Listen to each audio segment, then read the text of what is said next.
से मिसाइलें बरसाई जा रही हैं। लेकिन इसी बीच एंट्री हो गई है नॉर्थ कोरिया की, और नॉर्थ कोरिया के लीडर किम जोंग उन की तरफ से एक बयान सामने आया है जो सोशल मीडिया में तेजी से वायरल हो रहा है। हर कोई इसकी चर्चा कर रहा है। और किम जोंग उन क्या कह रहे हैं? किम जोंग उन कह रहे हैं कि मैं चाहूं तो एक मिसाइल से पूरे इजराइल को खत्म कर दूंगा। किम जोंग उन कह रहे हैं, शायद डोनाल्ड ट्रंप के अंदाज में ही वो जवाब दे रहे हैं कि मैं चाहूं तो एक मिसाइल से पूरे इजराइल को ख़त्म कर सकता हूं। देखिए, उन्होंने कई और बातें कही हैं जो इस बयान, इस पूरे हालात में बेहद अहम है। किम जोंग उन के क्या वर्ड्स हैं मैं बता रहा हूं। If Iran requests we will supply missiles against Israel. Kim Jong Un ने कहा है अगर ईरान चाहे, हमसे मांगेगा, तो हम इस जंग के बीच में अपनी मिसाइल्स देने को तैयार हैं। ये पहला बयान है किसी लीडर का। 4 दिन जंग को हो चुके हैं, आज 5वां दिन है। पहली बार किसी लीडर ने खुल के ये कहा कि हम ईरान की मदद के लिए मिसाइल्स भेजने को तैयार हैं। पहली बात। दूसरी बात, one missile is enough to destroy them. उसने, किम जोंग उन की तरफ से बयान आया है कि मेरी एक मिसाइल काफ़ी है इजराइल को और अमेरिका को ख़त्म करने के लिए। देखिए, ये इस तरह की खबरें अक्सर आई पहले कि नॉर्थ कोरिया जो है वो ईरान की मदद कर रहा है, लेकिन कितनी मदद हो पाई या कितनी टेक्नोलॉजी ट्रांसफ़र हो पाई, जो भी हालात हों, लेकिन इन जंग के बीच में ये पहला मौका है जब किम जोंग उन की तरफ से ये बड़ी बात कही गई। देखिए, किम जोंग उन को सब जानते हैं और वो ज़्यादा बातों में विश्वास नहीं रखते।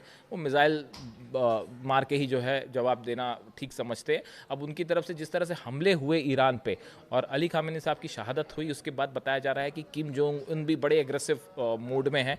और अब उनकी तरफ से सार्वजनिक रूप से ये कहना कि मेरी एक मिसाइल इजराइल को उड़ा देगी और अगर ईरान चाहेगा तो मैं मिसाइल भेज दूंगा, इन सब बोलने के बाद भी अमेरिका और इजराइल कुछ करने और कहने को तैयार नहीं है, क्योंकि नॉर्थ कोरिया के पास बॉम्ब है और 5 बार जो है 6 बार टेस्ट भी कर चुका है। तो वहाँ पे अगर हमला करेंगे तो किम जोंग उन क्या करेंगे वो सब जानते हैं। इसके साथ ही देखिए, एक और बड़ा अहम डेवलपमेंट है। कल जो है, जहाँ तक न्यूक्लियर चीज़ों का सवाल है, एक तो कल फिर एक बार जो है वो भूकंप आया ईरान में, और भूकंप आया और दुनिया भर की मीडिया शुरू हो गई कि जो है टेस्ट हो रहा है, टेस्ट हो रहा है, न्यूक्लियर टेस्ट हो रहा है, न्यूक्लियर टेस्ट हो रहा है। कभी कभी तो लगता है, बड़ी हैरानी की बात है, ईरान के सुप्रीम लीडर अली खामेनी साहब ने हमेशा कहा हम कभी न्यूक्लियर बॉम्ब नहीं बनाएंगे, और उन्होंने कभी इस बात से समझौता नहीं किया, आखिरी तक समझौता नहीं किया। तो अब क्यों टेस्ट होगा? दूसरी बात सुनिए आगे। कल रूस के विदेश मंत्री लावरोव की तरफ से एक बयान आया। उन्होंने ये कहा ईरान के पास न्यूक्लियर बम होने के कोई सबूत नहीं मिले हैं। यानी कि जिस बात को लेकर ये पूरे हमले किए गए, जो ट्रंप की तरफ से कहा गया कि, और विटकॉफ की तरफ से बयान आया कि वो जो है 5 दिन में और 6 दिन में जो है बम बना सकते हैं, 11 बम ईरान बना सकता है, परमाणु बम बना सकता है, इसलिए हम हमले कर रहे हैं। रूस की तरफ से कहा गया इसका कोई सबूत नहीं है कि ईरान न्यूक्लियर बम बना रहा था या उसके पास न्यूक्लियर बम है। यानी एक बार फिर अमेरिका जो है कोई इस तरह का सबूत अब तक नहीं दे पाया। यानी जिस तरह से हमले इराक पर किए गए, ये बहाना बना के कि वेपन्स ऑफ मास डिस्ट्रक्शन है, क्या इसी तरह का बहाना खोजा गया ईरान पर हमला करने के लिए? रूस की तरफ से कहा गया जो ये हमले किए गए, ये पुतिन का तो पहले ही बयान, आपने सिनिक वर्ड का इस्तेमाल किया उसने कि उन्होंने कि जिस तरह से इजराइल और अमेरिका ने हमले किए हैं, सिनिक, सनकीपन करार दिया उन्होंने उसको। और अब रूस की तरफ से कहा गया कि किसी तरह का कोई सवाल ही नहीं है इस बात का कि कोई सबूत मिले हो। इसी बीच इस्फहान से बड़ी खबरें हैं। इस्फहान को लेकर बड़ी चर्चा है कि क्या इस्फहान में किसी तरह के रेडिएशन का खतरा है। इस तरह की तमाम बातें हुई। IAEA की तरफ से कहा गया कि वहाँ रेडिएशन का खतरा है। ईरान ने माना है कि हमारे इस्फहान पर हमले हुए हैं, लेकिन फिलहाल रेडिएशन की जैसी कोई स्थिति नहीं है कि जिसके चलते कोई रेडिएशन हो जाएगा और जिससे बड़ा जो है रेडिएशन से नुकसान हो ईरान को। इस तरह की कोई सबूत फिलहाल नहीं है।